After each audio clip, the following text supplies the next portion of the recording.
Chapter 12 The Foolish and the Weak. Meg could see nothing, but she felt her heart pounding with hope. With one accord, all the beasts rose to their feet, turning toward one of the arched openings, and bowed their heads and tentacles in greeting. Mrs. Whatsit appeared, standing between two columns. Beside her came Mrs. Who, behind them a quivering of light. The three of them were somehow not quite the same as they had been when Meg had first seen them. Their outlines seemed blurred, colors ran together as in a wet watercolor painting. But they were there, they were recognizable, they were themselves. Meg pulled herself away from Aunt Beast, jumped to the floor, and rushed at Mrs. Whatsit. But Mrs. Whatsit held up a warning hand, and Meg realized that she was not completely materialized, that she was light and not substance, and embracing her now would have been like trying to hug a sunbeam. We had to hurry, so there wasn't quite time. You wanted us? Mrs. Whatsit asked. The tallest of the beasts bowed again and took a step away from the table and toward Mrs. Whatsit. It is a question of the little boy. Father left him, Meg cried. He left him on Camazotz. Appallingly, Mrs. Whatsit's voice was cold. And what do you expect us to do? Meg pressed her knuckles against her teeth so that her braces cut her skin. Then she flung out her arms pleadingly. But it's Charles Wallace. It has him. Mrs. Whatsit, save him. Please save him. You know that we can do nothing on Camazotz, Mrs. Whatsit said, her voice still cold. You mean you'll let Charles be caught by it forever? Meg's voice rose shrilly. Did I say that? But we can't do anything. You know we can't. We tried. Mrs. Whatsit, you have to save him. Meg, this is not our way, Mrs. Whatsit said sadly. I thought you would know that this is not our way. Mr. Murray took a step forward and bowed, and to Meg's amazement, the three ladies bowed back to him. I don't believe we've been introduced, Mrs. Whatsit said. It's Father. You know it's Father. Meg, angry and impatient, grew. Father, Mrs. Whatsit, Mrs. Who, and Mrs. Witch. I'm very glad to, Mr. Murray mumbled, then went on, I'm sorry, my glasses are broken, and I can't see you very well. It's not necessary to see us, Mrs. Whatsit said. If you could teach me enough more about the Tesseract so that I could get back to Camazotz. What then? Came Mrs. Witch's surprising voice. I will try to take my child away from it. And do you know that you will not succeed? There's nothing left except to try. Mrs. Whatsit spoke gently. I'm sorry. We cannot allow you to go. Then let me, Calvin suggested. I almost got him away before. Mrs. Whatsit shook her head. No, Calvin. Charles has gone even deeper into it. You will not be permitted to throw yourself in with him. For that, you must realize, is what would happen. There was a long silence. All the soft rays filtering into the great hall seemed to concentrate on Mrs. Whatsit, Mrs. Who, and the faint light that must be Mrs. Witch. No one spoke. One of the beasts moved a tendril slowly back and forth across the stone tabletop. At last, Meg could stand it no longer, and she cried out despairingly, Then what are we going to do? Are you just going to throw Charles away? Mrs. Witch's voice rolled formidably across the hall. Silence, child. But Meg could not be silent. She pressed closely against Aunt Beast, but Aunt Beast did not put the protecting tentacles around her. I can't go, Meg cried. I can't. You know I can't. Did anybody ask you to? The grim voice made Meg's skin prickles into goose flesh. She burst into tears. She started beating at Aunt Beast like a small child having a tantrum. Her tears rained down her face and spattered Aunt Beast's fur. Aunt Beast stood quietly against the assault. All right, I'll go, Meg sobbed. I know you want me to go. We want nothing from you that you do without grace, Mrs. Whatsit said, or that you do without an understanding. Meg's tears stopped as abruptly as they had started. But I do understand. She felt tired and unexpectedly peaceful. Now the coldness that, under Aunt Beast's ministrations, had left her body had also left her mind. She looked toward her father, and her confused anger was gone, and she felt only love and pride. She smiled at him, asking forgiveness, and then pressed up against Aunt Beast. This time, Aunt Beast's arms went around her. Mrs. Witch's voice was grave. What do you understand? That it has to be me. It can't be anyone else. I don't understand Charles, but he understands me. I'm the one who's closest to him. Father's been away for so long since Charles Wallace was a baby. They don't know each other. And Calvin's only known Charles for such a little time. If it had been longer, then he would have been the one. But oh, I understand. It has to be me. There isn't anyone else. Mr. Murray, who had been sitting, his elbows on his knees, his chin on his fist, rose. I will not allow it. Why? Mrs. Witch demanded. Look, I don't know what or who you are. At this point, I don't care. I will not allow my daughter to go alone into this danger. Why? You know what the outcome will probably be. And she's weak now, weaker than she was before. She was almost killed by the black thing. I fail to understand how you can even consider such a thing. Calvin jumped down. Maybe it's right about you, or maybe you're in league with it. I'm the one to go if anybody goes. Why did you bring me along at all? To take care of Meg? You said so yourself. But you have done that, Mrs. Watson assured him. I haven't done anything, Calvin shouted. You can't send Meg. I won't allow it. I'll put my foot down. I won't permit it. Don't you see that you're making something that is already hard for Meg even harder? Mrs. Watson asked him. Aunt Beast turned tentacles toward Mrs. Watson. Is she strong enough to tesser again? You know what she has been through. If Witch takes her, she can manage, Mrs. Watson said. If it will help, I can go too and hold her. Aunt Beast's arms around Meg tightened. Oh, Aunt Beast, Meg started, but Mrs. Watson cut her off. No. I was afraid not, Aunt Beast said humbly. I just wanted you to know that I would. What's it? Mr. Murray frowned and pushed his hair back from his face. Then he shoved with his middle finger at his nose, as though he were trying to get spectacles closer to his eyes. Are you remembering that she is only a child? And she's backward, Calvin bellowed. I resent that, Meg said hotly, hoping that indignation would control her trembling. I'm better than you at math, and you know it. Do you have the courage to go alone? Mrs. Watson asked her. Meg's voice was flat. No, but it doesn't matter. She turned to her father and Calvin. You know it's the only thing to do. You know they'd never send me alone if... How do we know they're not in league with it? Mr. Murray demanded. Father! No, Meg, Mrs. Watson said. I do not blame your father for being angry and suspicious and frightened, and I cannot pretend that we are doing anything but sending you into the gravest kind of danger. I have to acknowledge quite openly that it may be a fatal danger. I know this, but I do not believe it, and the happy medium doesn't believe it either. Can't she see what's going to happen? Calvin asked. Oh, not in this kind of thing. Mrs. Watson sounded surprised at his question. If we knew ahead of time what was going to happen, we'd be like the people on Camazotz, with no lives of our own, with everything all planned and done for us. How can I explain it to you? Oh, I know. In your language, you have a form of poetry called the sonnet. Yes, yes, Calvin said impatiently. What's that got to do with the happy medium? Kindly pay me the courtesy of listening to me. Mrs. Watson's voice was stern, and for a moment, Calvin stopped pawing the ground like a nervous colt. It is very strict form of poetry, is it not? Yes. There are 14 lines, I believe, all in iambic pentameter. That's a very strict rhythm or meter, yes? Yes, Calvin nodded. And each line has to end with a rigid rhyme pattern, and if the poet does not do it exactly this way, it is not a sonnet, is it? No. But within this strict form, the poet has complete freedom to say whatever he wants, doesn't he? Yes, Calvin nodded again.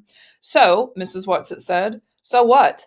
Oh, do not be stupid, boy, Mrs. Watson scolded. You know perfectly well what I am driving at. You mean you're comparing our lives to a sonnet, a strict form, but freedom within it? Yes, Mrs. Watson said. You're given the form, but you have to write the sonnet yourself. What you say is completely up to you. Please, Meg said. Please, if I've got to go, I want to go and get it over with. Each minute you put it off makes it harder. She is right, boomed Mrs. Witch's voice. It is time.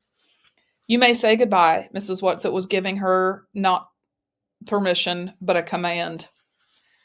Meg curtsied clumsily to the beasts. Thank you all very much. I know you saved my life. She did not add what she could not help thinking. Saved it for what? So that it could get me? She put her arms around Aunt Beast, pressed up against the soft, fragrant fur. Thank you, she whispered. I love you, and I you, little one. Aunt Beast pressed gentle tendrils around Meg's face. Cal, Meg said, holding out her hand. Calvin came to her and took her hand, then drew her roughly to him and kissed her. He didn't say anything, and he turned away before he had a chance to see the surprised happiness that brightened Meg's eyes. At last, she turned to her father. I'm sorry, father. He took both her hands in his, bent down to her with his short-sighted eyes. Sorry for what, Megatron? Tears almost came to her eyes at the gentle use of the old nickname. I wanted you to do it all for me. I wanted everything to be all easy and simple, So I tried to pretend that it was all your fault because I was scared and I didn't want to have to do anything myself.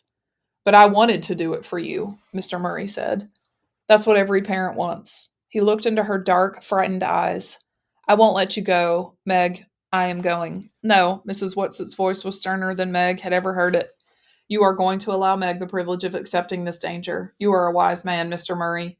You are going to let her go. Mr. Murray sighed. He drew Meg close to him. Little Megaparsec, don't be afraid to be afraid. We will try to have courage for you. That is all we can do. Your mother. Mother was always shoving me out in the world, Meg said. She'd want me to do this. You know she would. Tell her. She started, choked up, then held her head and said, No, never mind. I'll tell her myself. Good girl. Of course you will. Now Meg walked slowly around the great table to where Mrs. Whatsit was still poised between the columns. Are you going with me? No, only Mrs. Witch. The black thing. Fear made her voice tremble. When Father tessered me through it, it almost got me. Your father is singularly inexperienced, Mrs. Whatsit said, though a fine man and worth teaching. At the moment, he still treats tessering as though he were working with a machine. We will not let the black thing get you, I don't think. This was not exactly comforting. The momentary vision and faith that had come to Meg dwindled. But suppose I can't get Charles Wallace away from it. Stop, Mrs. Whatsit held up her hand. We gave you gifts the lifetime we took you to Camazotz. We will not let you go empty-handed this time. But what we can give you now is nothing you can touch with your hands. I give you my love, Meg. Never forget that. My love, always. Mrs. Who, eyes shining behind spectacles, beamed at Meg. Meg felt in her blazer pocket and handed back the spectacles she had used on Camazotz. Your father is right. Mrs. Who took the spectacles and hid them somewhere in the folds of her robes. The virtue is gone from them, and what I have to give you this time, you must try to understand, not word by word, but in a flash, as you understand the Tesseract. Listen, Meg, listen well. The foolishness of God is wiser than men, and the weakness of God is stronger than men.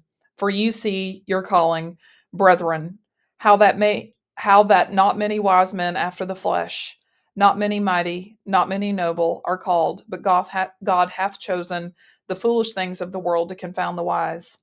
And God hath chosen the weak things of the world to confound the things which are mighty. And base things of the world and things which are despised hath God chosen, yea, and things which are not, to bring to naught things that are. She paused, and then she said, May the right prevail. Her spectacles seemed to flicker. Beside her, through her, one of the columns became visible. There was a final gleam from the glasses, and she was gone. Meg looked nervously to where Mrs. Whatsit had been standing before Mrs. Who spoke. But Mrs. Whatsit was no longer there. No, Mr. Murray cried, and stepped forward toward Meg. Mrs. Witch's voice came through her shimmer. I cannot hold your hand, child. Immediately Meg was swept into darkness, into nothingness, and then into the icy, devouring cold of the black thing. Mrs. Witch won't let it get me, she thought over and over, while the cold of the black thing seemed to crunch at her bones. Then they were through it, and she was standing breathlessly on her feet, on the same hill on which they had first landed on Camazotz. She was cold and a little numb, but no worse than she had often been in the winter in the country when she had spent an afternoon skating on the pond. She looked around. She was completely alone. Her heart began to pound. Then, seeming to echo from all around her, came Mrs. Witch's unforgettable voice. I have not given you my gift. You have something that it has not. This something is your only weapon, but you must find it for yourself. Then the voice ceased, and Meg knew that she was alone. She walked slowly down the hill, her heart thumping painfully against her ribs. There below her was the same row of identical houses that they had seen before, and behind these the linear buildings of the city. She walked along the quiet street. It was dark and the street was deserted. No children playing ball or skipping rope. No mother figures at the doors. No father figures returning from work. In the same window of each house was a light, and as Meg walked down the street, all the lights were extinguished simultaneously. Was it because of her presence, or was it simply that it was time for lights out? She felt numb, beyond rage or disappointment or even fear. She put one foot ahead of the other with precise regularity, not allowing her pace to lag. She was not thinking, she was not planning, she was simply walking slowly but steadily toward the city and the domed building where it lay. Now she approached the outlying buildings of the city, and each of them was a vertical line of light, but it was a dim, eerie light, not the warm light of stairways in cities at home, and there were no isolated, brightly lit windows where someone was working late or an office was being cleaned. Out of each building came one man, perhaps a watchman, and each man started walking the width of the building. They appeared not to see her. At any rate, they paid no attention to her whatsoever, and she went on past them. What have I got that it hasn't got? She thought suddenly. What have I possibly got? Now she was walking by the tallest of the business buildings, more dim vertical lines of light. The walls glowed slightly to give a faint illumination to the streets. Central Intelligence was ahead of her. Was the man with red eyes still sitting there? Or was he allowed to go to bed? But this was not where she must go, though the man with red eyes seemed the kind old gentleman he claimed to be when compared with it. But he was no longer of any consequence in the search for Charles Wallace. She must go directly to it. It isn't used to being resisted, Father said. That's how he managed and how Calvin and I managed as long as we did. Father saved me then. There's nobody here to save me now. I have to do it myself. I have to resist it by myself. Is that what I have that it hasn't got? No, I'm sure it can resist. It just isn't used to having other people resist. Central Intelligence blocked with its huge rectangle the end of the square. She turned to walk around it, and almost imperceptibly her steps slowed. It was not far to the great dome which housed it. I'm going to Charles Wallace. That's what's important. That's what I have to think of. I wish I could feel numb again the way I did at first. Suppose it has him somewhere else. Suppose he isn't there. I have to go there first somehow. First, anyhow. That's the only way I can find out. Her steps got slower and slower as she passed the great bronze doors, the huge slabs of the Central Intelligence Building, as she finally saw ahead of her the strange light pulsing dome of it. Father said it was all right for me to be afraid. He said to go ahead and be afraid. And Mrs. Who said, I don't understand what she said, but I think it was meant to make me not hate being only me and me being the way I am. And Mrs. Whatsit said to remember that she loves me. That's what I have to think about, not about being afraid or not as smart as it. Mrs. Whatsit loves me. That's quite something, to be loved by someone like Mrs. Whatsit. She was there. No matter how slowly her feet had taken her at the end, they had taken her there. Directly ahead of her was the circular building. Its walls glowed with violet flame, its silvery roof pulsing with a light that seemed to Meg to be insane. Again she could feel the light, neither warm nor cold, but reaching out to touch her, pulling her toward it. There was a sudden sucking, and she was within. It was as though the wind had been knocked out of her. She gasped for breath in her own rhythm, not the permeating pulsing of it. She could feel the inexorable beat within her body, controlling her heart, her lungs, but not herself, not Meg. It did not quite have her. She blinked her eyes rapidly and against the rhythm until the redness before them cleared and she could see. There was the brain.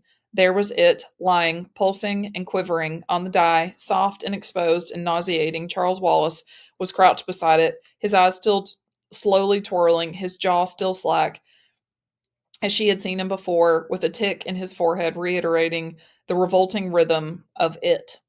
As she saw him, it was again as though she had been punched in the stomach, for she had to realize afresh that she was seeing Charles Wallace, and yet it was not Charles at all. Where was Charles Wallace, her own beloved Charles Wallace? What is it I have got that it hasn't got?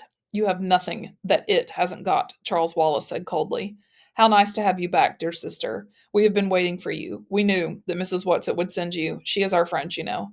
For an appalling moment, Meg believed, and in that moment she felt her brain being gathered up into it. No, she screamed at the top of her lungs. No, you lie. For a moment she was free from its clutches again. As long as I can stay angry enough, it can't get me. Is that what I have that it doesn't have? Nonsense, Charles Wallace said.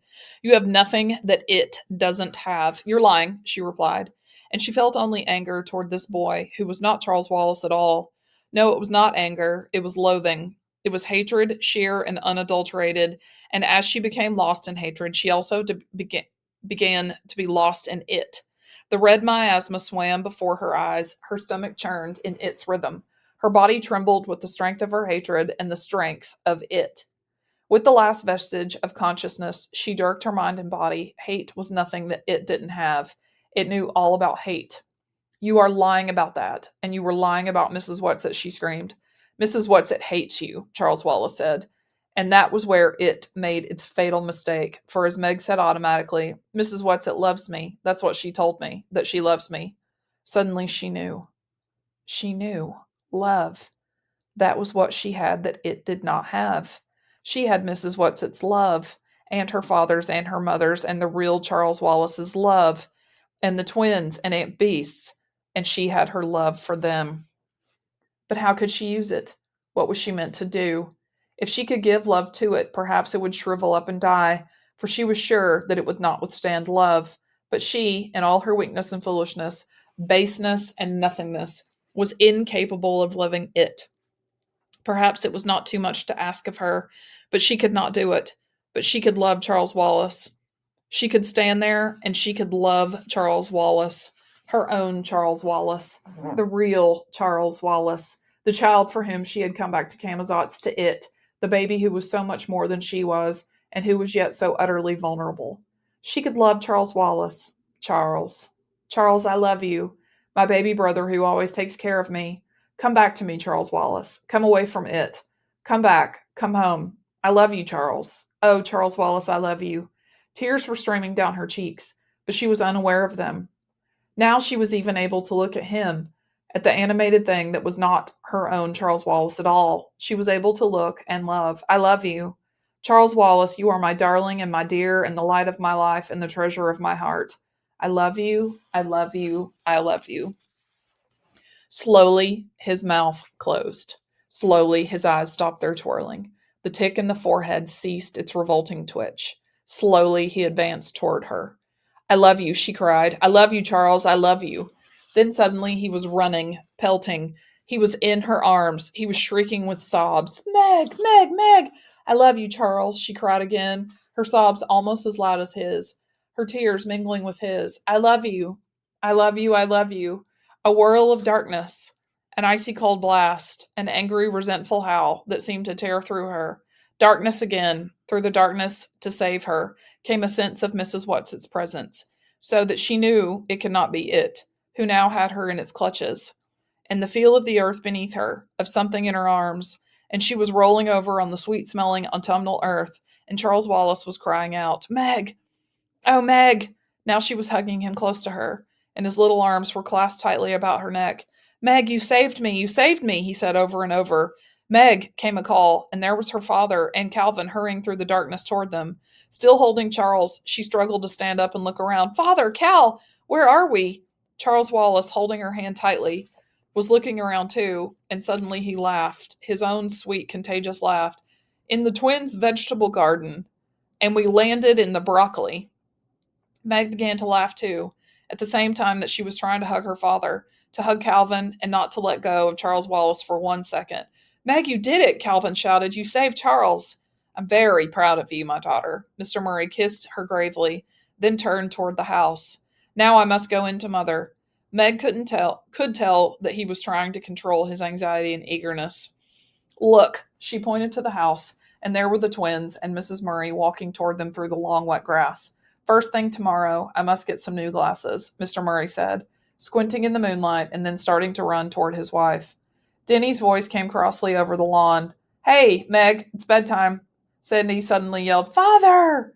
Mr. Murray was running across the lawn, Mrs. Murray running toward him, and they were in each other's arms, and then there was a tremendous happy jumble of arms and legs and hugging. The older Murrays and Meg and Charles Wallace and the twins and Calvin grinning by them, until Meg reached out and pulled him in, and Mrs. Murray gave him a special hug all his own. They were talking and laughing all at once, when they were startled by a crash, and Fortinbras, who could bear being left out of the happiness not 1 second longer, catapulted his sleek black body right through the screen door to the kitchen. He dashed across the lawn to join in the joy, and almost knocked them all over with the exuberance of his greeting. Meg knew all at once that Mrs. Whatsit, Mrs. Who, and Mrs. Which must be near, because all through her she felt a flooding of joy and of love that was even greater and deeper than the joy and love which were already there. She stopped laughing and listened, and Charles listened too. Hush.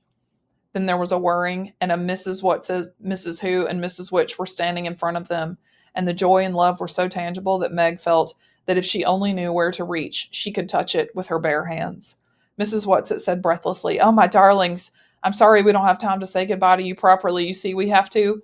But they never learned what it was that Mrs. Whatsit, Mrs. Who, and Mrs. Which had to do, for there was a gust of wind, and they were gone.